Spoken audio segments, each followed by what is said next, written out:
Hey guys, welcome back to my channel. Today I'm doing my, what month is it? Where are we? Hey guys, welcome back to my channel. Today we're doing our November favorites, and I don't know if you can tell in my voice, it sounds a little bit sick. You know how I said in my last video I was done being sick? Well, that wasn't the case. I'm still sick right now.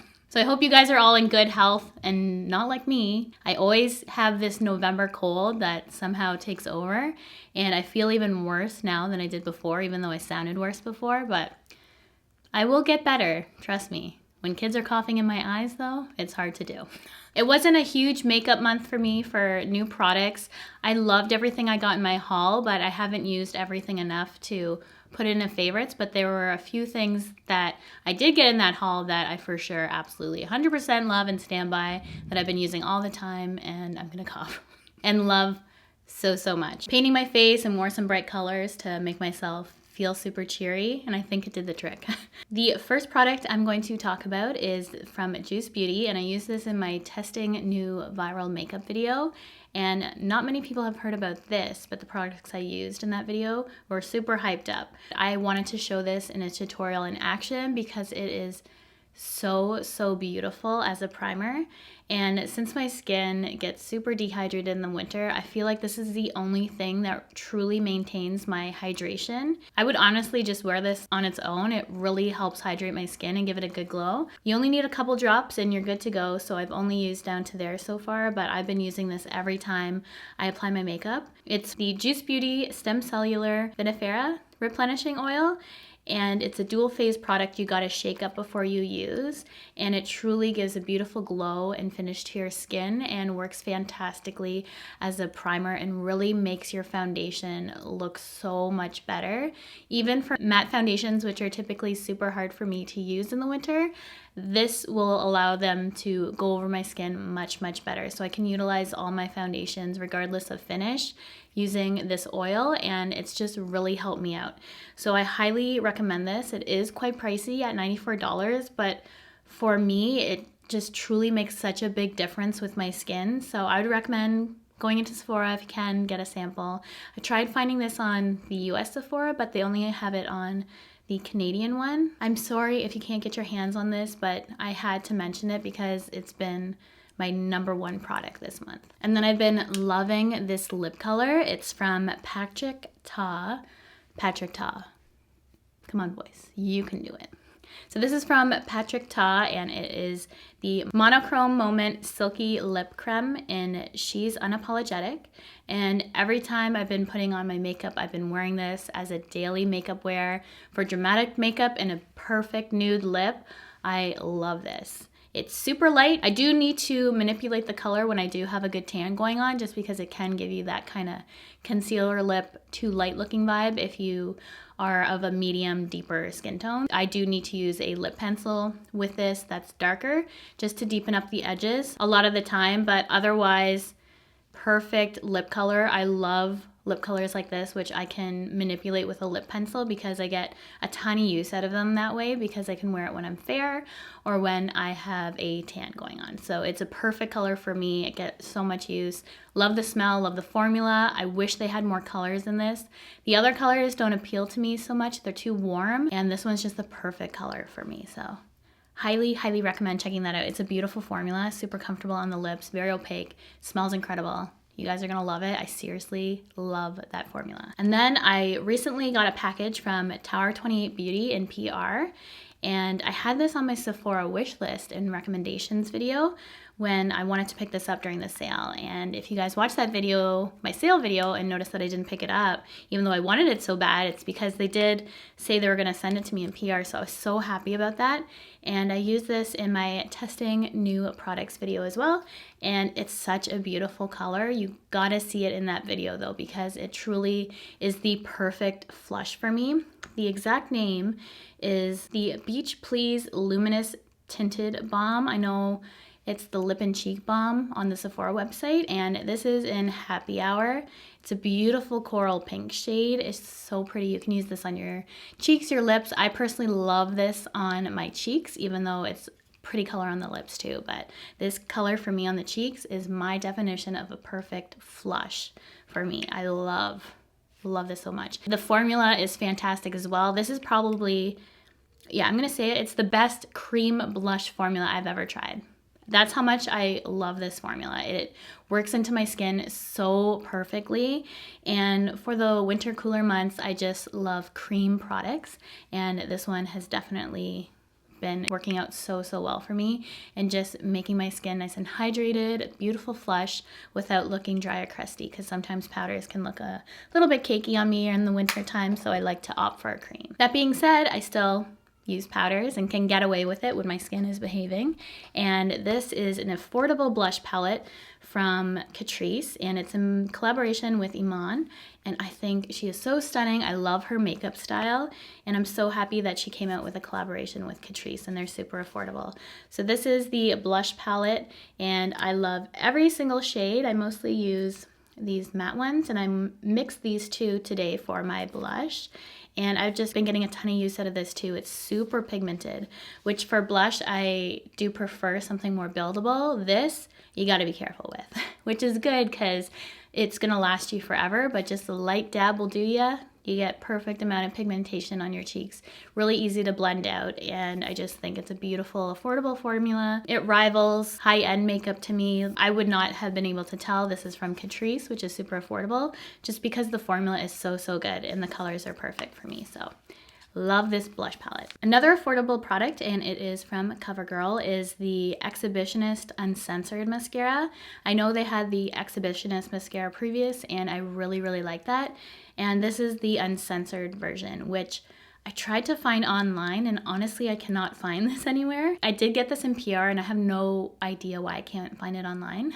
So if you guys have seen this in store or online, please direct me to that so I can link it for you guys, or at least tell you where you can pick it up, because I was hesitant about mentioning this, even though I really like it, because I couldn't link it for you guys, which was bothering me.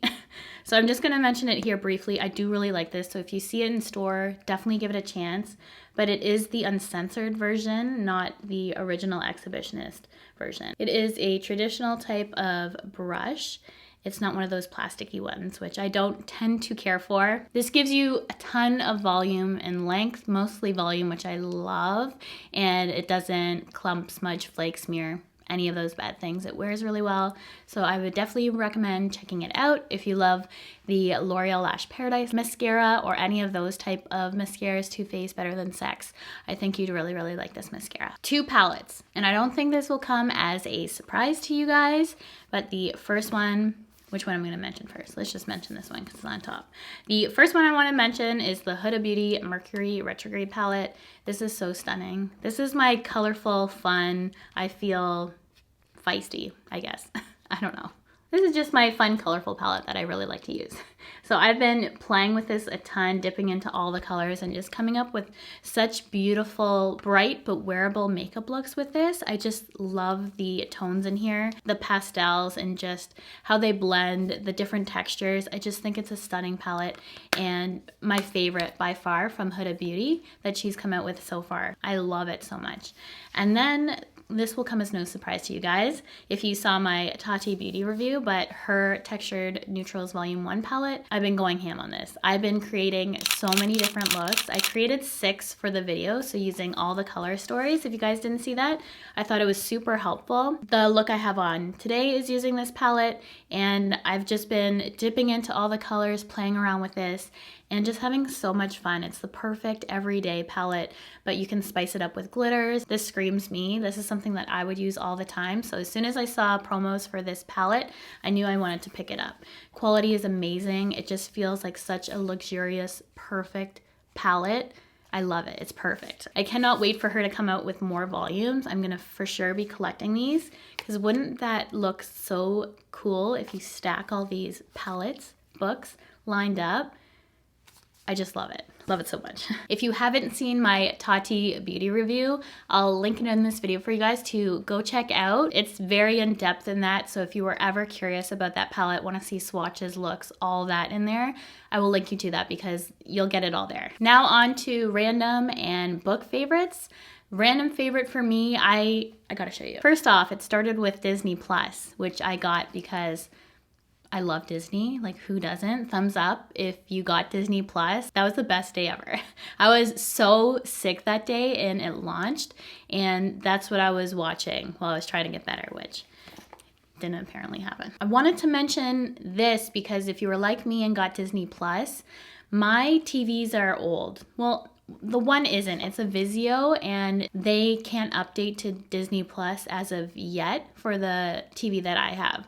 So I couldn't have the app on a TV. I had to watch Disney Plus on a phone or an iPad, which I didn't want to do. I wanted to watch it on TV because they have Mandalorian, which I'm a Star Wars fan. I love it, and I wanted to watch that on TV with my husband. Also movies with my kids. We don't want to crowd around an iPad or a phone and watch movies. We want it on the TV. So my TVs are either old or the smart capability just wouldn't update. And I do have a Roku, but it is also old. I think it was the first one that ever came out. I was also reading in the Business Insider that smart TVs are going to become obsolete just because of all the apps and stuff that are constantly going to be updating and things like that.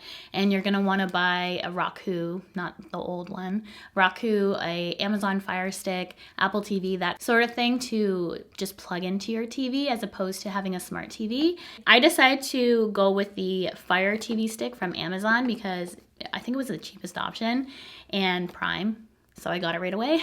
I got the one that was the cheapest. It was $49.99 Canadian, I believe, and they do have a 4K one if you have 4K TV, which I do not because my TVs are old. So I can use this, plugging it into my HDMI. You don't need a smart TV. You just need Wi-Fi capability for this to go on to. You can have all your apps. So I have Prime, Netflix, you can watch YouTube on there. It has Disney Plus, which I wasn't able to get, so that's why I got this. And then it has Global app, which I can watch some of my other shows on. It just is so, so good. It has all the apps that I personally need and wanted because of Disney Plus. So if you were having the same issue with your TV, I thought I'd mention it here. I know a lot of people already know about this kind of thing, but it helped me out and I'm able to watch my Disney Plus on my TV. I'm very happy. So TV and books, that's been my month. But even if I wasn't sick, those are my favorite things anyways. Watch some Netflix, read a book. Perfect night. So I'm currently reading The Chain and haven't finished this. I just started, so I just wanted to mention it quickly. So far it's been really, really good. Terrifying because it has to deal with child abduction, but so far so good. And then I also read the latest from Ruth, Ware, and it's The Turn of the Key, and I did really enjoy this up until the ending. You guys wanted to know my thoughts on this book, and I did really like it. It was just the ending for me, which knocked it down a star, I'd say. It was still a good read. It's just the ending was kind of like, just cut too short. Let's just say that. A 5-star read for me was the book A Man Called Uva, and it was so, so good. Sorry if my pronunciation is off on that, but I will put the book title on the screen. One of my friends recommended it to me, and it is so, so good. The man is kind of a grumpy old man, but he has all these different relationships in the book, and it's just so heartwarming to read. So I definitely recommend that if you want just a super funny, feel-good book. Also a little bit sad too. I definitely cried at the end of that. So yeah, a lot bit sad, but it was so, so good. It hit all my emotions. I was laughing, I was crying, and it was just my 5-star read of the month. Definitely recommend. It's not a psychological thriller like I always recommend. It's definitely different, but very, very good. And then I also finished Julie Andrews' Homework, which is her new book, and it's a memoir of her Hollywood years, and I absolutely love Julie Andrews. If I could meet anyone in the world, celebrity, it would be her. Like, I love her. So I really enjoyed that, but that's obviously only if you really like Julie Andrews. I think you would enjoy that. So 5-star for me. If you don't want to know about her life, then maybe you wouldn't enjoy it so much, but I thought it was interesting to know a bunch of the things that happened on set during Mary Poppins, The Sound of Music, because those are some of my favorite movies of all time, and just to hear like the behind the scenes of a movie star in it, and I love her. So that is everything for my favorites for November. My December favorites will actually be my year-end favorites, so I will be wrapping everything up next month, which is super exciting. Also, where did 2019 go? I cannot believe it's gonna be 2020. Now we just need Barbara Walters to welcome in the new year. This is 2020, you know what I mean? That's gonna be everything. I hope you guys enjoyed my favorites for the month of December. Jeez, oh my God. gosh, November. All right, I'm signing off now. Don't forget to subscribe before you leave. Hit that bell if you want to be notified of my next video, which I don't know when it's going to be. I hope to film it on Monday because it's a good video that I want you guys to see. So that is it. Thank you for watching, and I will see you in my next video.